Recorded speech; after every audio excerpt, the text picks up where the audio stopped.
La plupart des gens rêvent de travailler quand et où ils le souhaitent. Ils veulent être leur propre patron, avoir du temps à passer avec leurs amis et leur famille, et enfin avoir le luxe de vivre confortablement. Et si je te disais qu'aujourd'hui j'allais te donner un plan concret qui va te permettre de générer 100 € par jour avec un business d'infoproduits? Je ne vais pas te mentir, cela ne se fera pas en un claquement de doigts parce que cette méthode nécessite du travail et la mise en place de certaines étapes clés. Mais si tu es prêt à fournir suffisamment d'efforts, alors tu pourras obtenir la liberté que tu recherches. Je suis convaincu au fond de moi que tout le monde a une expertise, une histoire ou encore une passion à partager. Avec un business d'infoproduits, tu peux transformer toutes ces connaissances en un produit digital vendu à des milliers de personnes dans le monde entier. Imagine avoir un business qui fonctionne pour toi 24 heures sur 24, 7 jours sur 7, même pendant ton sommeil ou tes moments de détente. Cependant, la création d'un produit digital et sa vente ne se font pas du jour au lendemain. Tu dois avoir une offre convaincante qui apporte une réelle valeur à tes clients, ainsi qu'une stratégie claire pour atteindre ta cible de manière efficace. Dans cette vidéo, nous allons explorer les différents outils, les différentes stratégies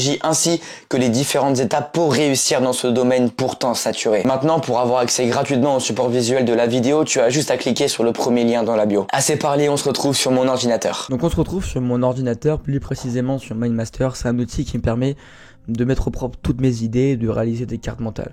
J'ai trouvé ça judicieux de réaliser le support de la vidéo dessus parce que ça va me permettre de détailler précisément tout le processus de façon à ce que tu le comprennes le mieux possible. Donc lorsque tu crées un business sur internet, la première chose qu'il faut faire, c'est d'identifier son expertise. Parce que au début, tu vas devoir identifier ce dont tu vas parler. Tu vas devoir aussi trouver quelle thématique tu vas aborder. Pourquoi ? Eh bien, pour la simple et bonne raison que le processus que nous allons suivre consiste à attirer d'abord une audience, puis attirer partie de cette audience pour vendre notre offre. Quand je parle d'offre, quand je parle de produit, je parle d'un produit digital, je parle de formation, je parle d'accompagnement, je parle de livres, je parle d'un service. Ensuite, une fois que tu as identifié ce dont tu vas parler, il faut que tu trouves la thématique. Tu dois trouver quelle thématique tu vas aborder. Et pour identifier sa thématique, il s'agit de trouver un point de rencontre entre plusieurs points. Le premier point, c'est l'intérêt. L'intérêt parce que tu vas rester longtemps dans cette thématique et que si tu n'éprouves pas d'intérêt à créer du contenu, à terme tu vas te lasser et tu vas abandonner. Le deuxième point, c'est l'expertise. As-tu une expertise dans un domaine ou non? Quand je parle d'une expertise, typiquement tu fais du foot depuis que tu es petit, tu as une expertise dans le foot, donc tu peux commencer à créer du contenu autour. Pareil pour la cuisine. Dans le cas où tu n'as pas d'expertise, que tu n'as vraiment rien nulle part, eh bien tu vas pouvoir te lancer dans un domaine, mais il faut que tu sois transparent. C'est-à-dire que tu vas pas créer du contenu, tu vas pas arriver sur le marché en disant je suis un expert alors que tu ne sais rien. L'idée c'est de dire aux gens qui te suivent, voilà, je commence, je suis un mec qui est enthousiaste à l'idée de partager ce que je sais et d'apprendre avec vous, de me former avec vous. Donc je préfère vous le dire et les gens préfèrent la transparence. Et c'est ça qui va faire que les gens vont t'apprécier même quand tu n'as pas d'expertise. Le troisième point, c'est le potentiel. Est-ce que des gens achètent déjà dans cette thématique? Quand je parle de potentiel, je parle de potentiel commercial. Je parle d'un potentiel monétisable. C'est-à-dire que si tu as les meilleures pages de vente, tu as le meilleur produit, tu as le meilleur marketing, tu as les meilleures stratégies, mais qu'il n'y a pas de potentiel commercial et qu'il n'y a pas déjà des gens qui achètent dans cette thématique, tu auras beau mettre tous les efforts du monde, au final, tu vas vraiment galérer. Donc maintenant, la deuxième étape du processus, c'est de commencer à créer ton audience. Il faut que tu partes du principe que ton audience est ton trafic et que c'est la chose la plus importante. Maintenant, comment convertir ce trafic en une audience qualifiée? Le premier point, c'est d'écrire pour elle du contenu qu'elle a réellement envie de lire et non du contenu pour toi. Quand on commence, on fait souvent cette erreur de commencer à créer du contenu sur quelque chose qui semble intéressant pour nous, mais qui n'est pas intéressant pour les personnes qui nous suivent. Donc, faut faire attention à bien différencier le contenu qu'on apprécie et le contenu que notre audience a réellement envie de lire. Le deuxième point, c'est d'engager avec elle au quotidien, par le biais des FAQ, par le biais d'une présence en story et par le biais d'une constance des publications. Donc faut que tu sois régulier tout simplement parce que plus ton audience va te voir, plus tu vas être présent et plus elle va s'attacher à toi et plus elle va t'apprécier tout simplement. Ensuite, troisième point, ça va être de partager ton histoire, ta mission et tes valeurs. Moi, mon histoire, c'est que depuis que je suis petit, j'ai voulu intégrer un grand groupe. J'ai fait des écoles de commerce pour intégrer ce grand groupe. Et quand je me suis vu aux portes de ce grand groupe, je me suis rendu compte que c'était pas ça que je voulais réellement. Donc ça, c'est mon histoire. Ma mission, c'est d'aider les infopreneurs à devenir libres grâce à leur business en ligne. Ça, c'est ma mission. Et troisième point, mes valeurs, c'est tout simplement de combattre, ce schéma salarial qui m'a été inculqué depuis que je suis petit et qui est inculqué par 3/4 des gens, dont toutes les écoles de commerce. Les valeurs, ça va permettre aux gens de se rallier derrière toi. Ça va permettre aux gens d'adhérer ou non à ton message, parce que si tu parles à tout le monde, au final, personne va s'attacher à toi. Donc l'idée, c'est d'avoir un message clair, une histoire claire et des valeurs claires. Je préfère te rassurer, si tu n'as pas d'histoire, l'idée, c'est de la construire avec ton audience, mais en public. Ok ? Maintenant, quatrième point, ça va être d'aborder le bon contenu aux bonnes personnes en définissant clairement sa cible. Comme je l'ai dit ici, en fait, il faut que tu apportes le bon contenu aux bonnes personnes en sachant clairement à qui tu t'adresses. Parce que si tu parles à tout le monde, au final, tu parles à personne. Je t'ai dit ici que c'était la chose la plus importante. Parce que sans trafic, ton audience, elle ne se développe pas.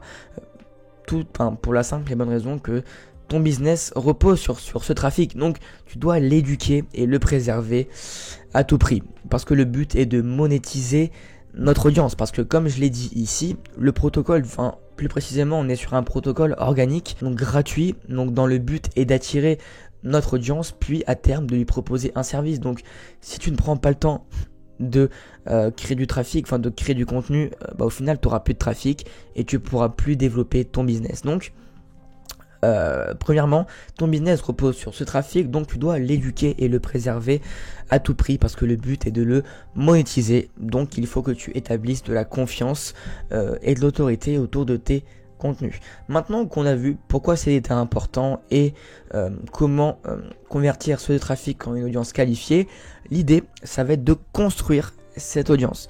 Mais quand on débute, l'idée, ça va être de se focaliser sur une seule plateforme. Et moi, mon conseil, c'est que tu te rediriges vers Instagram.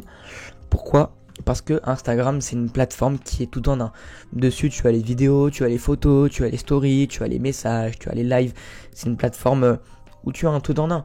Donc, c'est une plateforme qui, pour moi, est idéale pour une personne qui veut se lancer. À contrario de TikTok, où concrètement, tu vas juste te contenter de créer du contenu. Tu n'auras pas de réelle interaction avec ton audience, ne serait-ce que, si ce n'est par le biais des commentaires. Mais pour moi, TikTok, c'est pas une plateforme qui est complète. Le deuxième point, c'est ce sentiment de proximité avec ton audience. C'est-à-dire que demain, tu crées du contenu. Demain, tu crées une audience sur Instagram. Typiquement, par le biais des DM, il y a un clic pour que tu rentres en contact avec elle. Il y a un clic pour que tu puisses parler avec elle. Et même lorsque tu fais une story, eh bien tout simplement, les gens pourront réagir à ta story, tu pourras parler avec eux directement. Enfin bref, il y a un sentiment de proximité avec ton audience.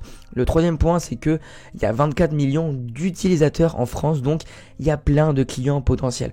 Quand on regarde autour de toi, et dis-moi qui n'a pas Instagram. Je suis sûr que si on fait des recherches approfondies, toutes les personnes qui nous entourent ont potentiellement un compte Instagram, que ce soit professionnel, pour leur entreprise, pour leur business, ou alors plus pour un côté fun, pour un côté personnel. Mes parents sont sur Instagram, mes amis sont sur Instagram, certaines personnes ont créé des comptes Instagram pour leurs animaux. Donc Instagram, c'est une plateforme où il y a plein de personnes, donc il y a plein de clients potentiels. Voilà, donc là maintenant on a vu le deuxième point qui était de commencer à créer ton audience. Maintenant, la troisième étape, ça va être de sécuriser cette audience, donc ton trafic. Il est important que tu t'assures la propriété de ton audience. Qu'est-ce que ça veut dire exactement, s'assurer la propriété de son audience ? Ça veut dire en fait que ton audience, elle ne t'appartient pas si elle repose uniquement sur une plateforme. Demain, tu as 10 000 abonnés sur Instagram, mais tu as 0 personne sur ta newsletter. Tu as 0 personne sur un canal Telegram. Demain, en cas de problème, en cas d'échéance, Instagram te bloque, Instagram te bannit, on te pirate ton compte. Qu'est-ce que tu fais ? T'es à la merci des algorithmes. Et si tu as uniquement une audience sur une plateforme, ça veut dire que tu loues cette audience. Ça veut dire qu'elle ne t'appartient pas. Donc, je mets vraiment un point important sur la propriété de ton audience. Il faut réellement qu'elle t'appartienne. Maintenant, tu veux rediriger ton audience, mais tu ne sais pas vers où le faire. Ce que je te conseille, c'est de le faire vers une newsletter. Une newsletter quotidienne, par exemple, tu peux envoyer un email par semaine autour de ta thématique, tu peux envoyer un email par jour, tu peux envoyer 3 emails par semaine. L'idée, ça va être de rediriger ton audience active vers une plateforme dont tu as la pleine propriété. Deuxième point, ton canal Telegram. J'en ai un, ça c'est très bien. C'est-à-dire que t'as aucun intermédiaire, t'as aucune distance entre ton audience et toi. Et troisième point, tout ce qui peut les amener à quitter une plateforme pour obtenir une communication directe avec toi, pour pouvoir les contacter en un clic en cas de problème, mais aussi pour diffuser simplement tes offres et ton contenu. Maintenant, on a vu vers où tu devais rediriger ton audience active et pourquoi il était important d'avoir la propriété de ton audience. Maintenant, l'idée c'est de savoir par quels moyens on va la sécuriser. Ce que je te conseille pour sécuriser ton audience, c'est de la rediriger vers un e-book. C'est-à-dire que tu crées du contenu sur Instagram, tu peux mettre en bio, télécharge ton pack de bienvenue. Tu crées du contenu sur Instagram, tu vas créer un petit e-book de 5-10 pages de façon à obtenir l'email de ton client. Pour un infopreneur, pour un créateur et pour tout businessman sur Internet, l'email de ton client est la chose la plus précieuse. Donc, il va falloir que tu lui offres, il va falloir que tu lui demande son email contre quelque chose de précieux. Donc crée quelque chose de bien, crée quelque chose autour d'un problème que rencontre ton audience, et typiquement ton prospect n'aura pas de mal à laisser son email. Le deuxième point, c'est une formation gratuite. La formation gratuite, typiquement tu peux faire une mind map comme celle-ci, tu peux créer un support visuel et tu réponds à une problématique que ton audience rencontre. Ça peut te prendre une journée à créer, mais c'est un produit qui sera là durant des années. Ça va te permettre de récupérer du mail en automatique. Troisième point, c'est le PH Telegram. Cette méthode, elle a été mise en place par Antoine BM. Je ne sais pas si c'est lui qui l'a inventé ou pas, mais c'est une méthode très efficace qui permet au final de mettre en fait un péage entre ton contenu et ton canal Telegram. C'est-à-dire qu'une personne, pour accéder à ton canal Telegram, elle va devoir passer par une page de capture que tu vas réaliser par System.io, ClickFunnels. En bref, ça permet de sécuriser ton prospect, parce que si in fine il entre dans ton canal Telegram mais que il le quitte, au final tu ne perds pas réellement son contact, parce que tu vas pouvoir le recontacter par email, et peut-être que lors d'une newsletter il va réapprécier ton contenu et il va rester engagé, et à terme il va rejoindre ton canal Telegram, et dans le pire des cas il peut se désinscrire. Donc il y a toujours un moyen de récupérer ce prospect. Voilà, donc vraiment je mets un accent sur le fait de sécuriser ton trafic, parce que c'est une erreur que beaucoup de personnes font, et que voilà, c'est dommage, parce qu'il y a des gens qui créent du bon contenu mais malheureusement ils se font ban, et au final ils doivent tout recommencer, donc c'est bête. Donc voilà, sécurise ton trafic, fais-le judicieusement, prends le temps de le faire, et c'est le conseil numéro 1 que je donne à toutes les personnes qui se lancent sur Internet. Étape numéro 4, l'idée ça va être de sonder ton audience. Dans quel but? Dans le but de trouver les problèmes qu'elle rencontre. Parce que tu t'en doutes, à un moment il va falloir que tu monétises ton savoir, il va falloir que tu monétises un service. Et l'idée, ça va pas être de créer n'importe quel produit. L'idée, ça va être de créer un produit que ton audience veut réellement. Sinon, tu vas perdre du temps, de l'argent et des lancements de produits inutiles. Et de plus, tu vas sûrement gonfler ton audience avec un produit qui ne l'intéresse pas. Et si par exemple tu as une centaine, voire supposons que tu as 100, 200, 300 personnes sur ton canal Telegram, et que tu sors un produit, tu fais un lancement assez agressif, tu as un marketing assez bourrin, et bien tu vas gonfler des gens avec un produit qui ne les intéresse pas, et ils vont sûrement quitter ton canal bêtement, alors que c'était potentiellement des clients potentiels. Donc prends le temps de bien identifier ce que ton audience veut réellement, et puis ça t'évitera de créer des produits dans le vent, ça t'évitera de créer des produits pendant des semaines et des semaines pour au final faire 0€. C'est frustrant, ça m'est arrivé. Donc franchement, prends le temps de trouver les problèmes que ton audience rencontre. Maintenant, comment découvrir ces problèmes? Eh bien, la meilleure façon d'y parvenir est de leur demander. Quand on commence, c'est vrai qu'on n'ose pas trop demander à son audience ce qu'elle veut, vu que voilà, on a peur de la gonfler, à lui demander de remplir un questionnaire, un sondage, mais vraiment fais-le, comme ça va t'éviter tout problème. Dans ce sondage, tu peux faire un Typeform, tu peux faire un Google Doc qu'elle peut remplir, enfin un Typeform ou un Google Form, dans lequel tu vas lui demander les difficultés qu'elle rencontre, les raisons pour lesquelles ils se sont inscrits à toi, parce que c'est toujours intéressant d'avoir un retour sur le contenu qu'on produit.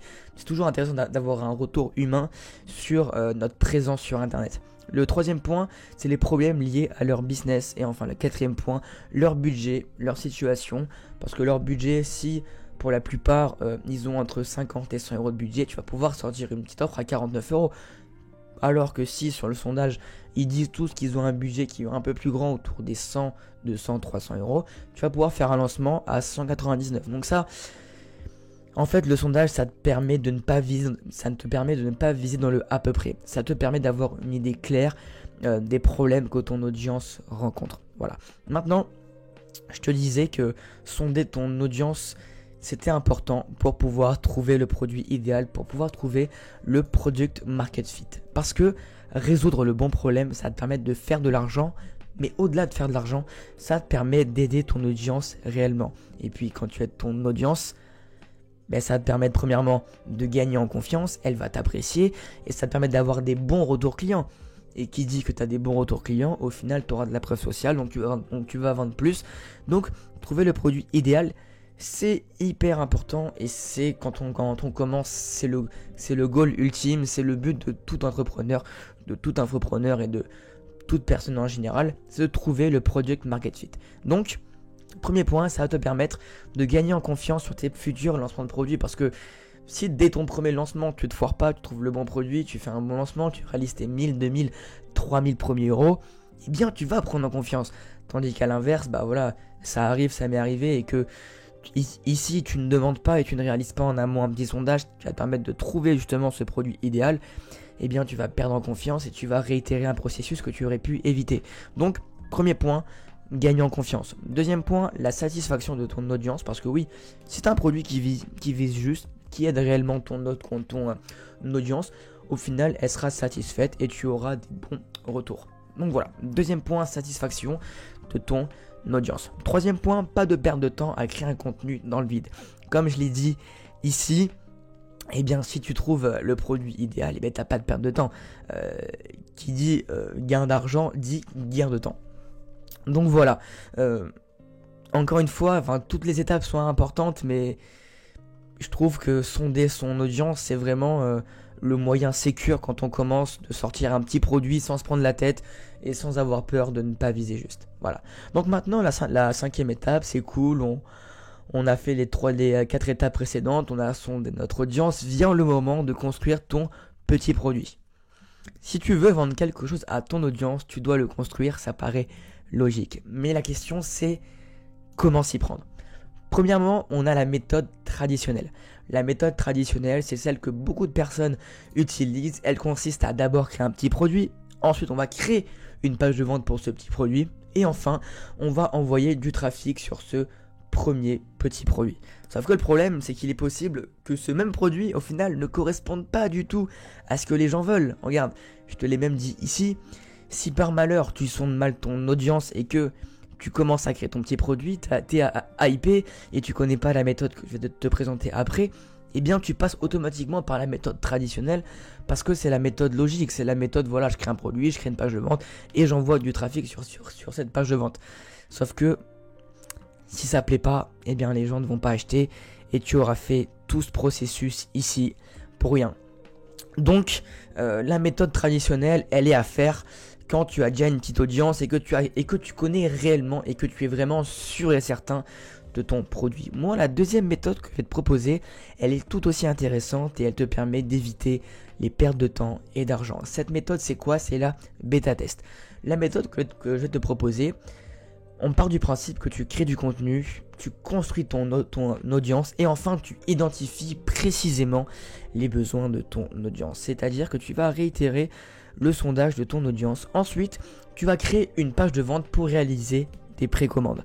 Ensuite, on vend le produit et on le construit dans la mesure où il part bien. Pourquoi cette méthode elle est intéressante? Parce que la bêta test, elle permet de commencer à vendre simplement tout en prenant le moins de risques possible. C'est-à-dire que T'as une petite audience, mais t'es pas sûr du produit que tu veux sortir. Tu l'as sondé, mais t'as pas eu beaucoup de réponses. Parce que les gens, voilà, ils avaient pas forcément le temps, ils avaient pas forcément envie de répondre à ton sondage. Eh bien, tu vas simplement créer du contenu. Tu vas simplement créer ta petite audience. Tu vas créer une petite page de vente rapide. Voilà, avec les éléments que je vais te présenter après. Tu vas créer ta petite page de vente rapide. Et là, tu vas juste proposer ton produit qui n'est pas encore créé à la vente. Comme ça, tu te dis quoi? Si je fais plus de 1000 euros, si je fais plus de 10 ventes, alors je juge que le temps que je vais passer dessus, ça vaut ce prix-là. Donc, dans la mesure où il part bien, tu le crées, et dans la mesure où il ne part pas, tu rembourses tes clients. Ça se fait en un clic sur Stripe. Tu fais un refund et voilà, tu mets un petit mot d'excuse. Tu fais voilà, je me suis trompé, je suis navré pour les clients qui ont acheté. En dédommagement, bah voilà, je vous rembourse. Tu t'excuses et il n'y aura aucun problème, les gens ne vont pas te manger, ce ne sont pas des monstres et ça va t'éviter de passer du temps à construire un produit pour rien. Donc, si tu veux créer ton petit produit, moi ce sont les deux méthodes traditionnelles que j'effectue, enfin ce sont les deux méthodes que j'effectue depuis des années. Il en existe d'autres, mais pour moi ce sont les méthodes les plus simples. Dans le cas où tu as déjà une audience et que tu connais parfaitement son produit, fais la méthode traditionnelle. Comme ça, tu as un produit qui est déjà créé, tu auras déjà fait tout le processus en amont et que tu n'auras plus qu'à faire un lancement de produit. Et dans le cas où simplement tu as une petite audience mais que tu n'es pas sûr, bah, tu fais la bêta test. Tu crées une page de vente, tu réalises des pré-ventes et tu le proposes à la vente, tout simplement. Comme ça, ça t'évite de te foirer. Maintenant, c'est cool, t'as choisi, supposons que tu passes sur la bêta test, t'as envie de construire ton produit mais tu sais pas où le faire. Moi je te propose 3 petits produits. Le premier petit produit c'est Podia. Podia, elle possède des avantages et des inconvénients. Ses avantages c'est qu'elle est intuitive, elle est simple à prendre en main et il y a un plan gratuit à 29 € qui est idéal pour les petits budgets. T'as un plan gratuit mais la limite du plan gratuit c'est que tu pourras pas intégrer ton compte Stripe. Et ton compte Stripe, c'est ce qui va te permettre d'encaisser tes ventes. Donc, pour 30 €, il faut que tu partes du principe qu'en une vente, tu es remboursé. Donc, Podia, c'est la plateforme que j'ai utilisée lorsque j'ai débuté. On est sur un système de glisse et déposer. C'est-à-dire que tu peux pas te tromper, tu as beaucoup de tutos sur Internet. C'est simple à prendre en main. Vraiment, tu peux pas te perdre. C'est un schéma qui est classique. Et lorsque tu commences, c'est l'alternative rapide et efficace. Néanmoins, elle possède certains inconvénients qui ont fait que moi, comme on va le voir après, j'ai bifurqué sur ClickFunnels ou encore System.io. Il se passe quoi? T'as pas d'order bump, de downsell ou t'as un upsell mais qui est de mauvaise qualité selon moi de par son design en fait. C'est-à-dire qu'un order bump, ça va être un produit additionnel qu'on va proposer au moment de l'encaissement. Moi je l'ai pas vu sur Podia alors que la plateforme je l'ai quand même exploité. L'order bump c'est un excellent moyen pour gonfler le prix de pour gonfler le panier moyen de ton produit. Le downsell c'est quoi? C'est un produit qui va être proposé après ton upsell. Podia propose un upsell mais pour moi il est pas de bonne qualité parce qu'il est pas travaillé, tu peux pas créer une vraie page de vente derrière. C'est simplement un petit pop-up qui est proposé, le mec a juste à cliquer. Pour moi j'ai fait très rarement des upsells et c'est pour ça que j'aime pas trop Podia. Donc voilà, premièrement, il n'y a pas d'order bump, il n'y a pas de downsell, il y a un upsell qui est pas très bonne qualité et le design des pages de vente est classique. Comme on va le voir à contrario des autres, Podia, pour moi, son gros inconvénient, ce sont ces 4 petits points. Maintenant, on a ClickFunnels et System.io. J'ai fait un point où je reliais les deux parce que pour moi, ce sont des plateformes similaires. Ce sont deux concurrents qui proposent les mêmes choses, qu'on se le dise. Les avantages, premièrement, c'est que c'est un outil qui est fait pour la conversion. Comme je te l'ai dit sur Podia, son inconvénient, c'est que c'est pas un outil qui est fait pour la conversion.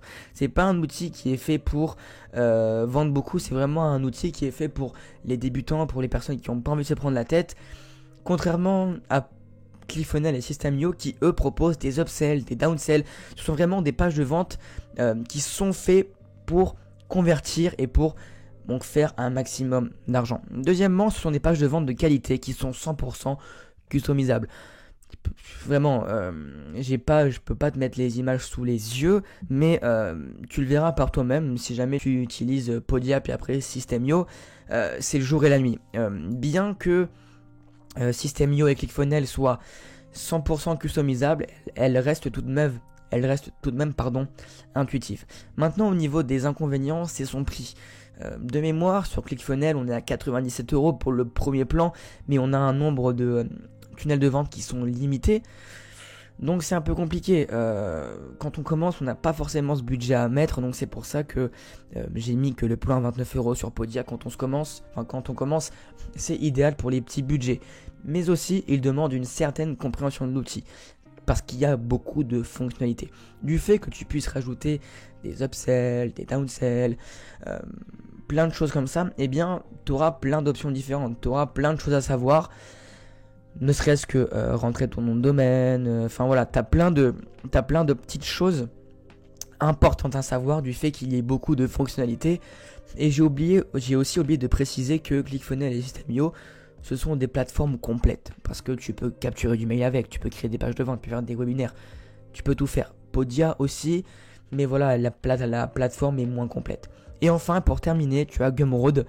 Gumroad, au niveau de ses avantages, c'est simple, peu cher, très intuitif et accessible à tous. Personnellement, je ne l'ai jamais utilisé, mais je me devais de le mettre dans la liste parce que voilà, je me suis renseigné un peu sur le sujet et que c'est une plateforme qui mérite d'être présentée dans cette vidéo. Maintenant, au niveau des inconvénients, c'est qu'elle est peu designable. C'est-à-dire que ce sont des pages de vente classiques, peuvent être 2-3 photos, mais rien de plus. Page de vente classique, encore une fois, quand je dis peu designable, je pars du principe que c'est une page de vente qui se design pas trop et t'as pas d'upsell. Donc tu peux pas augmenter ton panier moyen. Et je trouve qu'une page de vente qui ne possède pas d'upsell ni d'order bump, c'est une page de vente qui ne peut pas être exploitée à son plein potentiel. Donc, pour résumer, Podia, c'est ce que je te recommande quand tu commences. Donc pour la vidéo, typiquement, tu peux commencer avec Podia. ClickFunnels et System.io, c'est ce que je recommande aussi aux gens qui sont un peu plus avancés et qui se sont déjà fait la main un peu sur Podia et qui ont déjà une compréhension un peu des tunnels de vente. Voilà, le prix est justifiable. Moi j'ai un plan à 300 € parce que j'ai envie d'avoir tous les tunnels de vente, mais voilà, ClickFunnels et System.io, c'est pour les personnes qui ont déjà une petite connaissance et qui ont déjà un petit budget. Et Gumroad, encore une fois, ce sont les personnes qui n'ont pas du tout envie de se prendre la tête et qui commencent sur Internet. Ça y est, maintenant qu'on a créé notre petit produit, que tu sais précisément où tu veux le constituer, on va créer ta page de vente. Parce que oui, à moins que tu vives sous une grotte, tu as besoin d'une page de vente dédiée pour ton offre. Maintenant, ce qu'il faut comprendre, c'est que tu vas devoir simplifier le processus d'achat pour ton client. Pourquoi ? Pour la simple et bonne raison que les gens n'aiment pas les choses compliquées, car cela peut freiner ton client d'acheter chez toi.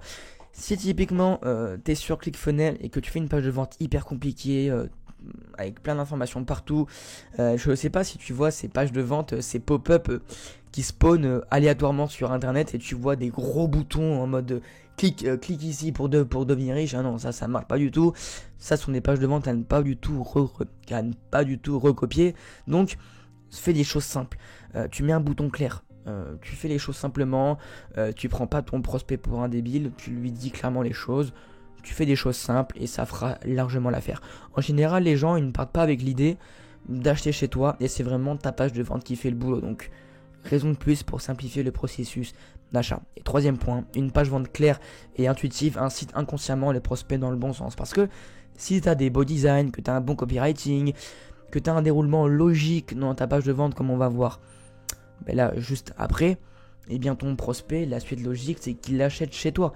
Donc prends le temps de simplifier ton processus, donc comme on va le voir après, prends le temps de bien faire les choses. Maintenant que tu as pris conscience qu'il fallait que tu simplifies le processus d'achat, il faut que tu te poses la question suivante: comment créer une page de vente qui convertit? Moi j'ai détaillé ce point en moi je détaille toutes mes pages de vente en 8 points. Le premier point, c'est d'avoir un titre clair et convaincant.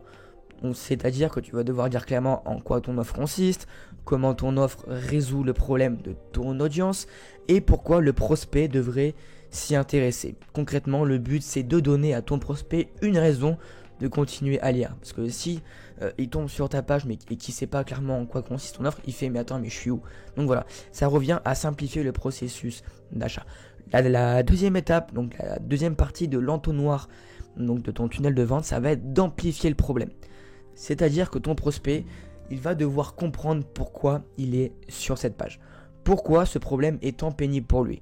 Qui est responsable de ce problème.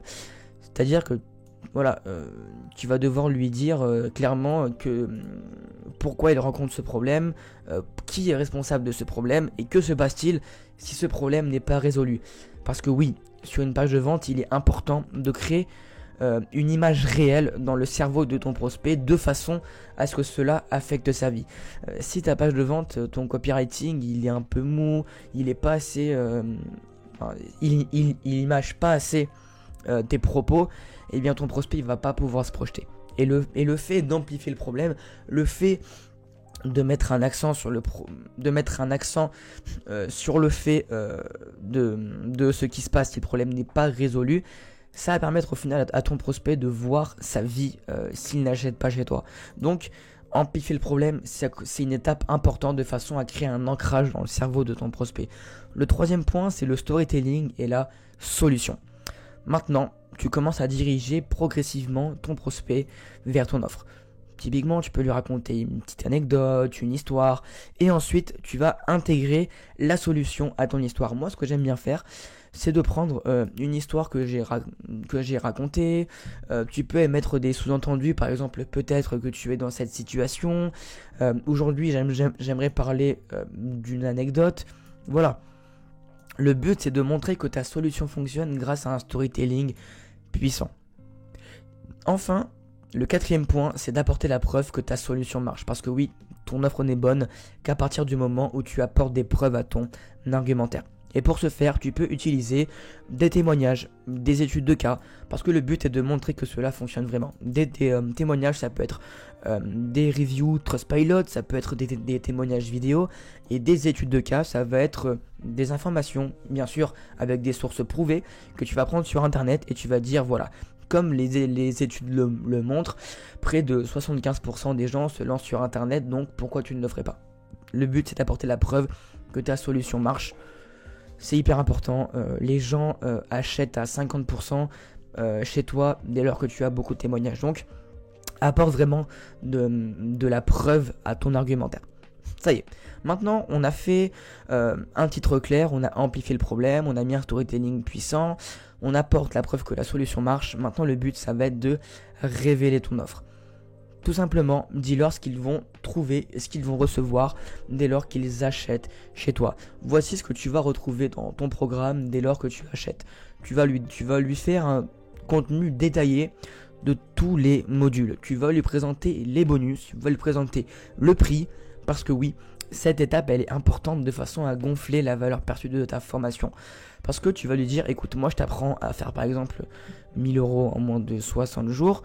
Il va se dire, ok, mais qu'est-ce que je retrouve dedans? C'est bon, j'ai un beau storytelling, j'ai une belle accroche, je suis intéressé par le produit. Le but ici, au moment du révèlement de ton offre, ça va être de mettre une claque à ton prospect, de lui dire, voilà tout ce que tu vas retrouver dedans, de façon à ce qu'il imagine encore une fois, de façon à ce qu'il y ait une valeur perçue, une valeur réelle de ta formation dans sa vie. Donc révéler son offre, c'est important pour mettre un ancrage dans le cerveau de ton prospect. Évidemment, une fois qu'on a révélé son offre, on va faire un appel à l'action, parce que oui, le but à un moment, c'est que ton prospect achète chez toi.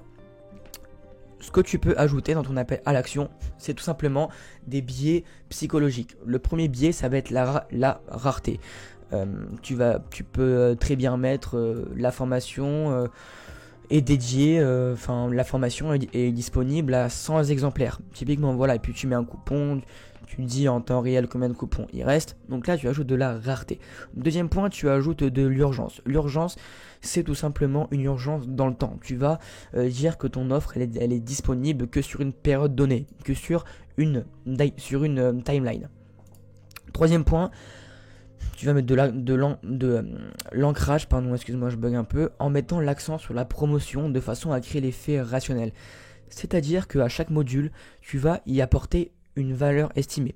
supposons que tu as le module 1, 2, 3, 4 et que chaque module coûte 99 €, eh bien tu vas faire la somme de toute sa valeur estimée et tu vas l'ajouter à ton prix final. Donc ça veut dire que tu auras un produit qui va te coûter 1000 € et tu vas le barrer et tu vas mettre à côté, non, moi le prix que je t'offre aujourd'hui c'est 49 €.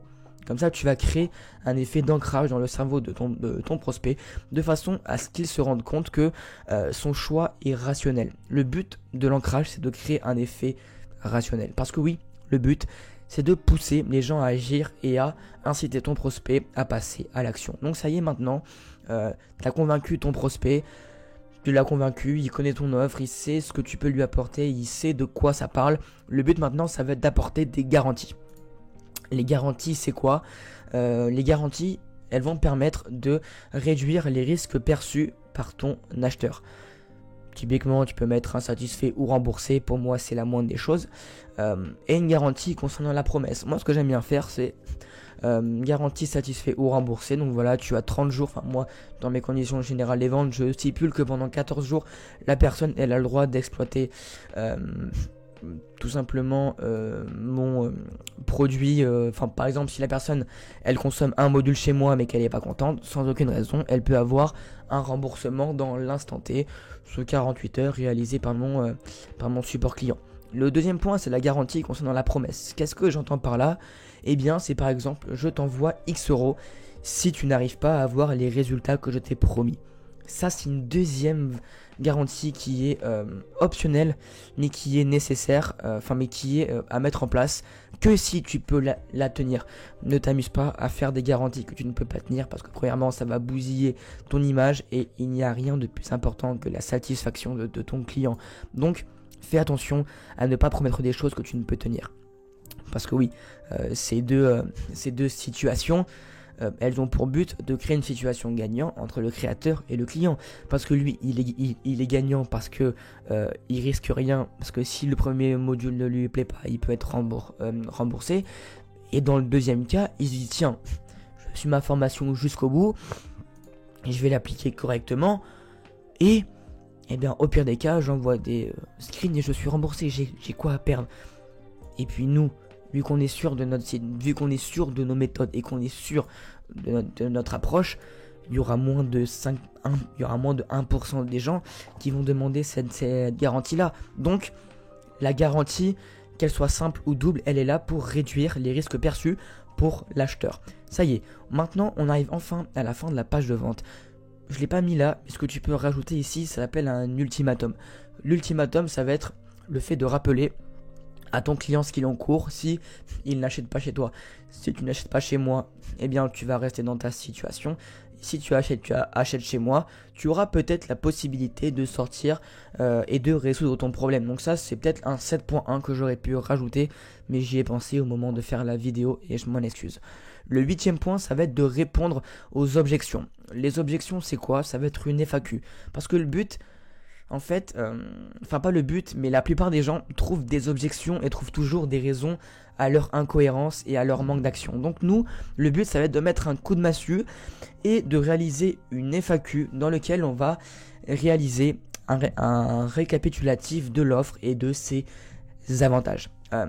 Tout bêtement, tu peux mettre, voilà, cette formation est-elle destinée aux débutants? Est-ce que j'ai besoin d'être un expert pour commencer? Voici le témoignage, voici la question que m'a posée Benjamin concernant la formation, et voici la réponse. Typiquement, le but est d'illustrer ce qu'est le bon choix et comment cela va les aider à résoudre leurs problèmes. Donc, cette page de vente, ça c'est la page de vente et c'est la structure que j'utilise au quotidien afin de réaliser mes pages de vente. J'ai réalisé plusieurs centaines de milliers d'euros avec, elle ne m'a jamais trahi. Au final, c'est un processus qui est simple, qui est pas simple à suivre, mais c'est un processus logique. Donc, enregistre-le bien. De toute manière, je te rappelle qu'en description, tu as la mind map détaillée, comme ça tu n'as pas à prendre des notes et tu n'auras pas à être perdu, et elle est disponible dans dans la description. Donc voilà, maintenant tu as ta page de vente, tu sais précisément comment tu vas construire ta page de vente. L'idée maintenant, ça va être de lancer ton petit produit, parce que là oui c'est le moment où on va rentrer vraiment dans l'encaissement de tes premiers euros. Lancer un petit produit, on peut le lancer de deux différentes manières.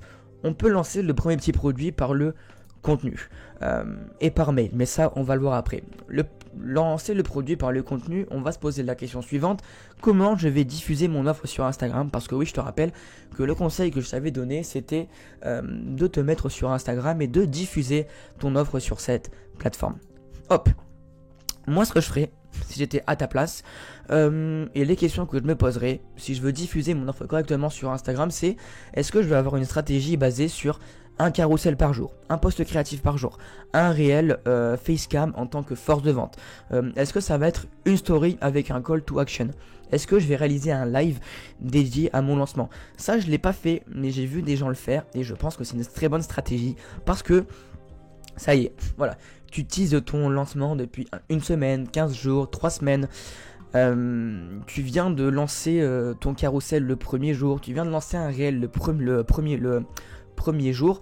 Le but en fait ça va être de réaliser la dernière étape de ta page de vente. Le but ça va être de répondre aux objections et aux interrogations de ton audience concernant ton lancement, mais aussi d'en faire la promotion. Donc moi, si je devais réaliser un lancement de produit par le contenu, et c'est ce que je réalise, enfin c'est ce que je fais, c'est ce que j'ai fait pour mon dernier lancement, eh bien je le réaliserai de cette manière où je ferai un carrousel par jour, un réel par jour et plusieurs stories dans lesquelles je partagerai voilà les retours clients. Dès qu'une personne achète, je partage. Dès que j'ai une question et que ça me semble judicieux d'y répondre, eh bien je le fais en facecam par story, parce que oui, le but c'est de rassurer et de prouver que t'es pas un charlatan, parce que les gens ils ont besoin d'être rassurés constamment. Et enfin, je réaliserai un live de lancement de 30 minutes, 1 heure, dans lequel je prendrai le temps de répondre minutieusement et clairement à toutes les questions concernant mon produit. Maintenant c'est bon, on a notre stratégie concernant un lancement de produit par le contenu. L'idée, ça va être de le lancer par email. Comment je ferai pour le lancer par email et comment vas-tu fonctionner? Tu peux fonctionner de différentes manières. Envoyer un email par jour durant toute la durée de ton lancement, ça peut être une bonne idée dans la mesure où tu traites chaque jour quelque chose de différent. Voilà. Typiquement, le jour 1, tu peux faire une FAQ. Le jour 2, tu peux décrire une success story, un témoignage client. Sur le jour 3, tu peux faire une anecdote, et les jours qui suivent tu vas faire des conseils, et enfin le dernier jour tu vas faire un rappel de l'offre. Parce que moi ce que je te préconise, c'est de faire un lancement de produit sur 5 jours. Comme ça, tu pars le vendredi, enfin tu commences le lundi matin 8-9 heures et t'arrêtes le vendredi 20 heures. Comme ça, les gens ils ont le week-end pour commencer à étudier et pour mettre en pratique ta formation.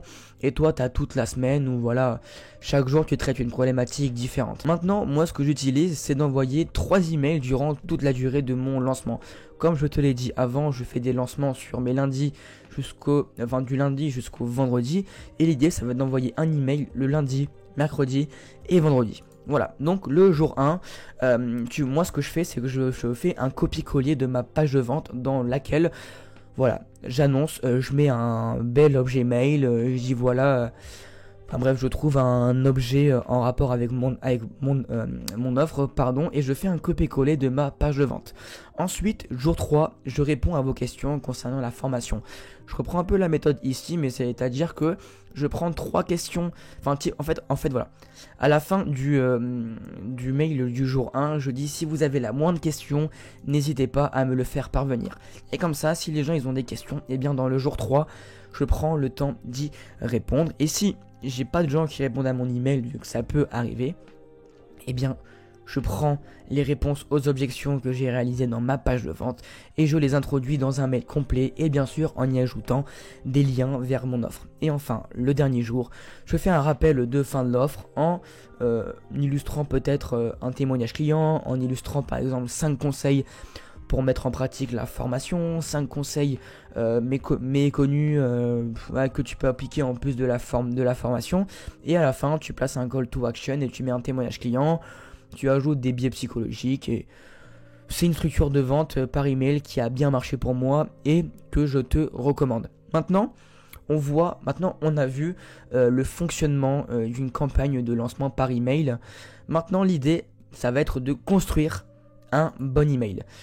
Comment Eh bien, moi, je divise ça en 4 points. Le premier point, ça va être de rédiger une rédaction efficace. Donc, pas de blabla inutile. Qu'est-ce que j'appelle le blabla inutile? J'appelle ça simplement ceux qui essaient de noyer le poisson. Ils essaient d'augmenter la valeur perçue de leur mail de façon à faire un gros paquet. Mais la vérité, c'est que seulement un tiers des gens vont jusqu'à la fin du mail. Donc, il faut que tu fasses quelque chose de simple, de pas trop long, et de clair, qui répondent clairement à une objection et à l'objet de ton email. Donc, et une rédaction efficace. Ensuite, tu vas y placer une description claire du prix et de la durée de ton offre. Typiquement, ce coupon te donne droit à 200 € offerts jusqu'à telle date.